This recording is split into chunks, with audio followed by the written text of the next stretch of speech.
Hey, what's up, you all? We're back with another artist spotlight, okay? Grind don't stop.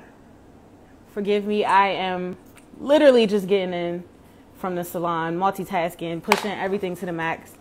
But I'm here now, and tonight we are going to talk to a new artist. He goes by the name of Face, and he is here and in the building. So I'm going to bring him on now.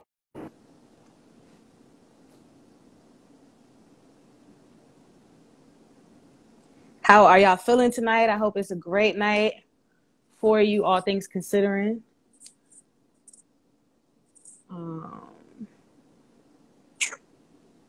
Yeah, I'm just coming from getting my hair done, y'all. I'm kind of feeling myself. Okay. Big Bang Bobby. There he is. How you Face doing? is in the building. How are you? I'm well. How are you? Good. It's a pleasure to connect with you. Pleasure to connect with you as well. I usually start these off by allowing my guests to just kind of, introduce themselves and let the people get to know you. So who is Face? In regards to what? Who are you? Period. Are you like you're an artist? But okay. I mean, Tell yeah, me I'm an more. artist. I'm an artist from out of Chicago. Okay. R&B fusion. So What does that mean? R&B fusion. what that means is that I incorporate R&B into a variety of different kind of genres, but R&B is essentially my heart. Okay. What are some of the other genres, like rock or Um, rap? yeah, rock, rap, jazz. Okay. That's really eclectic. Yeah. So, Who are some of your musical influences? I guess as of currently or throughout my journey. At all. We're I getting mean, to so know you. currently, I would have to say, I like people like Tank. Okay. I like her. I like Daniel Caesar. Okay. Um, You giving me real R&B vibes. So like yeah, real you're kind of R&B kind of vibes. okay. Yeah. So, That's dope. So all right, talk to me about your debut single, Fucboii. I gave it a listen. You definitely have a nice voice. And I I appreciate love the it. subject matter because there's a lot of fuckboys running around right now. So talk to me about the story behind it. Why did you want this to be, why was this a story for you to tell in your music? And so it was the reason why I chose that particular story was because a lot of music these days, right? Um, Defeminizes women, right? Yeah. Takes away power. And I was like, if I'm going to tell a story, like, I don't want to tell a story in which I feel like I'm the one being the victimizer, essentially, right? Because there's too much music in which the male is always the victim, right? Yeah. The male is the victim, and he has to respond accordingly to like the woman being whatever. And so it's just like, instead of being the victimizer, I was just like, let me model it based upon something that's more realistic, especially these days in which women can have whatever they want. And so, like, I've been in a couple of situations in which, I didn't want that, but that's what they wanted. And it was just like the other side of the coin. You're like, yo, like, what are we? Like, it's funny when you hear a woman say something that you would say to a woman. Such as? It's like an eye-opening kind of a experience. So what When do you you hear a woman mean? say, Like what's something that she could say that's like that would catch you off guard? so like something like I'm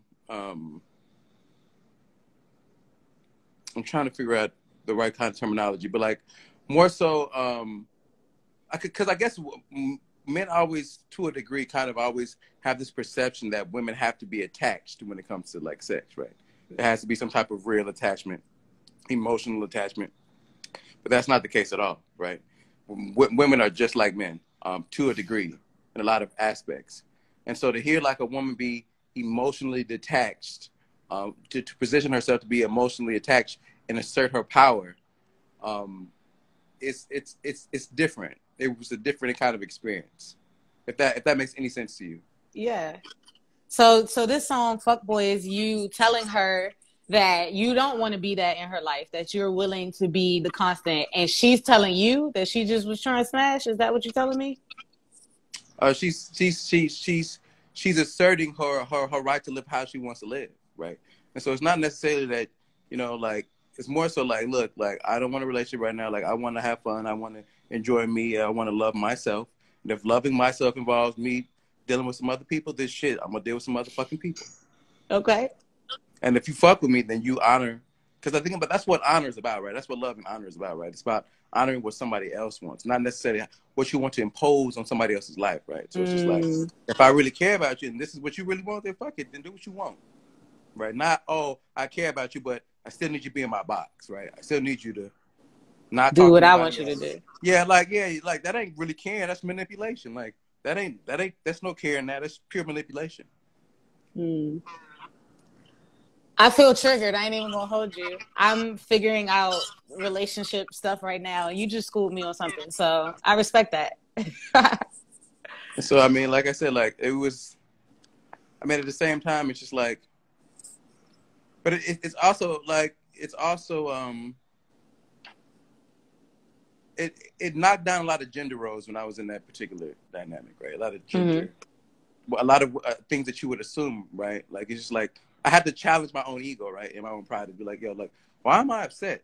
I've done this shit to people all the time. Like, I shouldn't have no feelings about it. To It be hit honest with different when the shoe is on the other foot, you. though. Yeah, it's different, but it's like I was like, so I had to really challenge myself. Like, so why are you really upset? Like, why are you upset, nigga? Like, what are you upset about? Like, so it's like I said, it's just like, yeah, you come to an understanding of what like real self-sacrifice is in love, right? Like I said, because like when you care about something, you shouldn't want to impose, right? Because God gives free will, right? And so when you assert your will on somebody else, you're taking away their God-given right to have free will. Ooh, you deep. Face is So, deep, y'all. so I like that. Where do you draw your maturity from? I guess that's what I'm trying to ask. Like, who are some of your role models or positive influences in your life? I mean, I got my role model being in the church, right? So growing up Christian, but my primary role model has always been the concept of like love and challenging what that concept of love really means, right? Like really thinking about it in totality. Because I feel like people only understand parts of love, like, and I think of love like a spectrum, right? Because if God is love and love is light, right? When light hits a prism, what comes out? Different colors, right? Different shades. And so people don't understand that love is just not one thing. There's shades to it, right? There's honesty, there's respect, there's truth, right? There's patience. Like all those are different colors to love. Because light is just a spectrum of colors. And once you understand love in totality, you understand all of those particular colors. Because Yes. a lot of relational conflict comes because people don't understand love in totality. They only understand certain colors, right? They don't understand how to be patient with somebody or respect or boundaries, right? And so like you're missing fundamental aspects of the fullness of what love is actually supposed to be. Wow. I love that. So you're coming from a biblical place when you talk about love. That's dope. Yes. Mm-hmm. I know you're from Chicago. We got a lot of amazing R&B artists, or just music artists in general, but especially R&B artists out of Chicago. How does your hometown influence your music, your artistry? I mean, my hometown influences my artistry because I would say like I grew up during the age, not an age, but I grew up when, like I grew up on like R. Kelly, Kanye West, Common, those particular people. And so how they've affected me, I would say in terms of creativity, is just allowing for pure creativity, right? Like unrestrained, kind of unrestricted, kind of not necessarily governed by labels, but more so like a pure like freedom of creativity, not so much as creativity within the confines of like trying to create things that entertain people, right? Yeah. There's an authentic nature to Chicago artists, right? They're Yeah. not really industry plants. They're not really like, you know, groomed for, it's essentially, you know, groomed for media like a lot of artists are. And so it's just like They had to that get it out the mud. authenticity.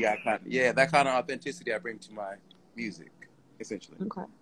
I believe it. I hear it. I hear what you're saying lines up with what you were singing in your music. And I always kind of listen for that when I do these interviews. So I'm a fan. I loved your voice already, but definitely after hearing you speak and your mentality, I definitely am invested. I appreciate you. So I like asking this question. When was the last time you felt embarrassed? I felt embarrassed.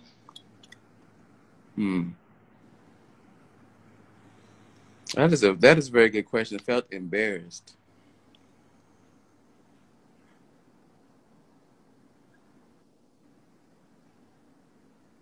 I can't answer that question. Okay. He's like, I'm too cool to be No. embarrassed. I don't even know. I'm gonna tell you why. I'm gonna tell you why. The reason I can't answer that question is based upon how I think, right? So how I think is like embarrassment is like a function of perception, right? So you can only be embarrassed based upon what you perceive. And I have these tendencies, like if I was ever when I am in those situations, like I just change my perception, and then I'm not embarrassed. So it's just like I can't necessarily because like when you know yourself and how you think and how you kind of react to certain things, I can't recall, you know, the last time I was actually embarrassed, to be honest with you. Okay. You are so deep. You're definitely like an artist. I appreciate you. Where are you out of? In Houston. I'm based in Houston at the moment. Originally from DC though, don't get it twisted. I love DC. That's where the intelligent black women are come from. Yeah. Oh, I like that. Okay. Y'all heard him, right? So I'm looking at your bio, and you have a quote here that I like. It says, "I make thought-provoking music aimed at touching people deeply. I want to make music anybody can identify with." Talk to me a little bit more about that. What makes your artistry something that anybody can connect to? Like, where do you draw from usually? I draw from authentic life experiences. But I mean, like, primarily love relationships, or like... So primarily relationships, or it's all kind of relational. Like, and anything I write about has to do relationally, right? And so why I say that anything that anybody can connect with, because you know, there's natural human emotions that vibrate with anybody, and like people vibrate with authenticity, right? And so if I'm speaking about things particularly from your heart, like when you meet people, right, you can feel authenticity, right? You can feel the vibration based upon honesty, right? What you perceive from people, their vibration is really based upon honesty. Two kinds of honesty, right? External and internal, right? Because you can meet people, right, and you can have a perception of there being externally honest, right, but they're not internally honest because they don't see certain things within themselves. Like, you ever see like self-delusional kind of people who kind of live in their own world, but it's not an honest world? Yeah. And so like how I kind of craft my music, right, is kind of trying to take into account, is like challenging myself to not only be externally honest, but like honest with the expression of how I felt in that particular situation. Not how I want to feel, not how my ego wants me to feel, like how I should feel, but how I actually did feel. I love that. So vulnerability and authenticity, those are your keys. Yeah. So I see here that you studied at Northwestern. You have a degree in economics, and that is what helped prepare you to start your own record label. Talk to me about that experience, ownership, and being on your grind as an independent artist. And so ownership, I would have to say how that came about is, you know, like I said, I went to school like you said, I went to school for economics. And when I first started getting into music, I was on the creative side, but I was also on the business side. So I was helping a couple of startup labels, A&R, position of artists, contractual law, publishing. So I'm learning all the business side of things, but I'm also seeing both sides of the coin, right? I'm learning from artists who, you know, have been taken advantage of, but I'm also looking at the vantage points of the you know, from a company standpoint, which is like, you know, like I'm taking risk, and if I'm taking all the risks, then I deserve all the rewards. So kind of finding a balance between the two, in which you receive an adequate amount of return on what you invested, but you're not necessarily taking for granted what someone has invested into you, right? Because that's a balance, right? Like artists always like, well, I deserve more, but then at the same time, you can say an artist can say that they deserve more, but deserve more of what?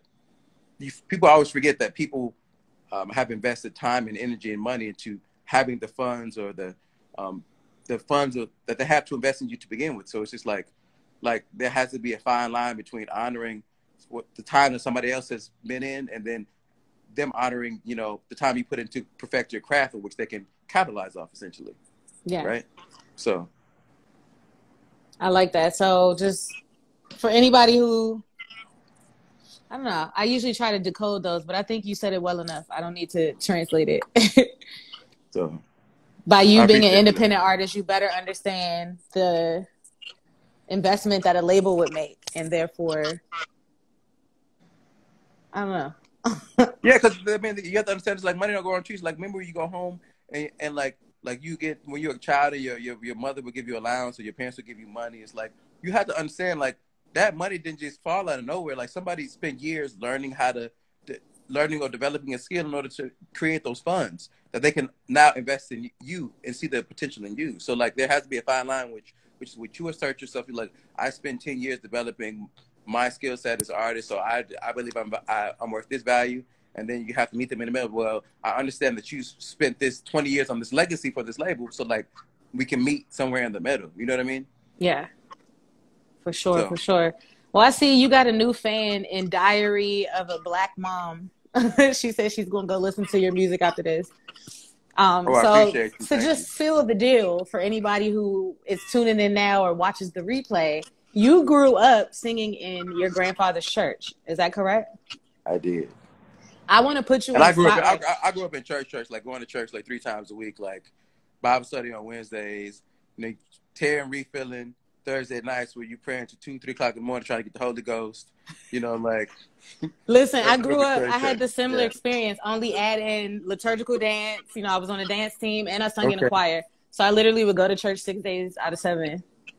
And then I went to Catholic school on top of that. So we could definitely exchange these stories all day. I relate to it. I think that's why I'm enjoying hearing you express that. I think I've been in this space for a while now. I interview a lot of singers and entertainers who have similar backgrounds, but for whatever reason, they kind of detach from that. So I'm really proud and impressed that you have not like turned away from that you in fact lean into it. I think that's so important, and that's really cool. What do you mean by detach from that? Like the way you openly expressed, you literally quoted a scripture when you described what love is. I know other artists who also probably know that scripture, but they wouldn't draw from that. That wouldn't be their answer for whatever reason. So I wouldn't necessarily say they hide it, right? They're not necessarily hiding that they're a Christian, but it's not necessarily incorporated into their brand, if that makes sense. Got it. That's my experience. Those are the people I've met. Obviously, it's not everybody, but I've come across quite a few people like that. So to me, you're like refreshing. That's a breath of fresh air that you can enjoy the music that makes you happy, but it doesn't have to come at the neglect of your upbringing and what you truly believe in. So with that said, I setting you up. I appreciate you noticing that. I appreciate that. I do appreciate I be listening. I appreciate that. Can you give us a little something? Maybe take us to church real quick. Give us a little tune. One of those songs you used to lead. Yeah, right now. If I would, not at this particular moment. You gonna do us like that? No, I'm just not in the what can I say? Not necessarily not in the mood, but I'm like I'm kind of under the weather, if that makes any sense. Okay, that's fair. Yeah. That's why I'm kind of like, I don't feel the best. So okay, that's fair. Yeah. I'm not gonna push it any further. But if you were feeling better, what would you sing? Just tell us the song then. What would I sing? I would sing Probably I Need You Now by Smokey Norfolk. I shouldn't even ask. Now that's like torture. I want to hear you blow Yeah. that out the water. I love that song. All right, guys. So you're going to have to go stream that and get your Smokey Norfolk on. In the meantime, Face, tell me about your mentor, Freckles the writer. What are some, how was that experience working with her, and what are some things you picked up? Maybe like 3 things you picked up from her. So I picked up learning how to do like vocal arranging, essentially. So vocal arrangement, because she used to be signed to Babyface. And Yes. so she was signed to Babyface, and she was signed to R. Kelly at one point in time. And so I learned essentially how to vocally arrange music through her. Okay. Yeah. That's 1. I asked for 3, so 2 more. Oh, I would say vocally arrange songwriting, elements of songwriting, but also elements of tonality, right? Because if you don't notice, like, have you ever noticed, like, at certain times in artists' life, their tonation kind of changes, like where they choose for their sound to sit in their voice. Mm-hmm. And so, like, I learned a lot about that.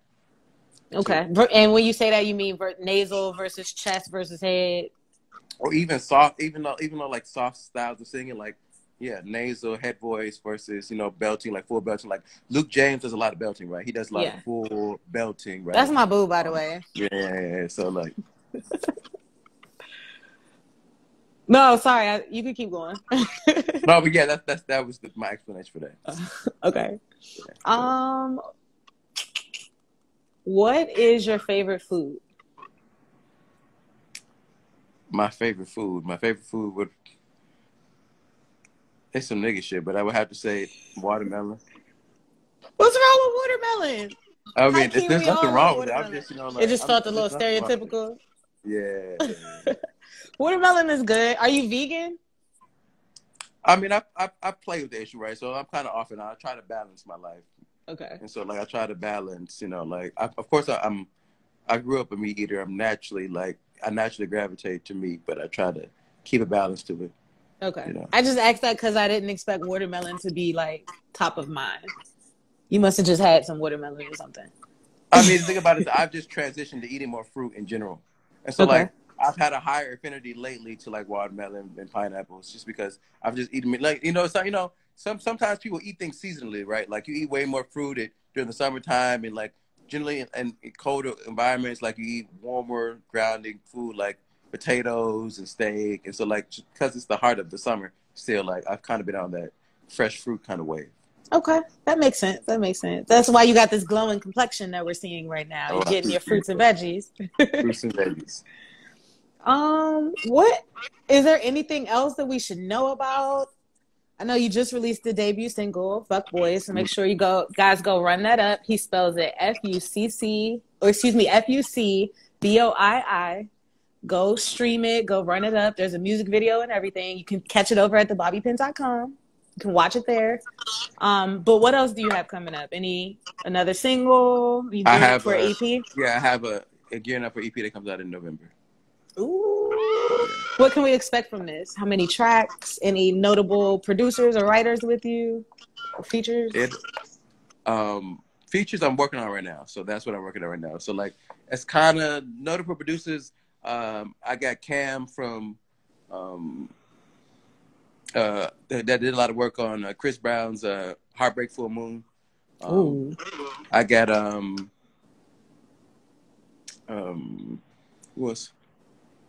what is his name?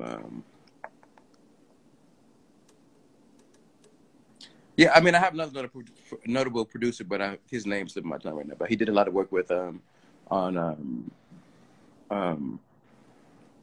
Minaj. His name is, like, if I were to say his name, you would know his name, but it's literally flipping that. That sucks. Yeah. So. Well, that just means, guys, that you need to follow him, Face of an Artist. Exactly. And stay tuned in, because when he drops, you need to be the first to grab it. I know I'm going to be right there. I'm going to follow you as soon as we get off of here.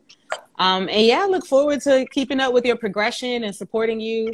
Like I said, it's your personality, your character. It's something I'm picking up. Like, I like that. And I feel like you're somebody I would feel proud to support and be a fan of. So I look forward to keeping in touch with you, and maybe we can do this again in the near future.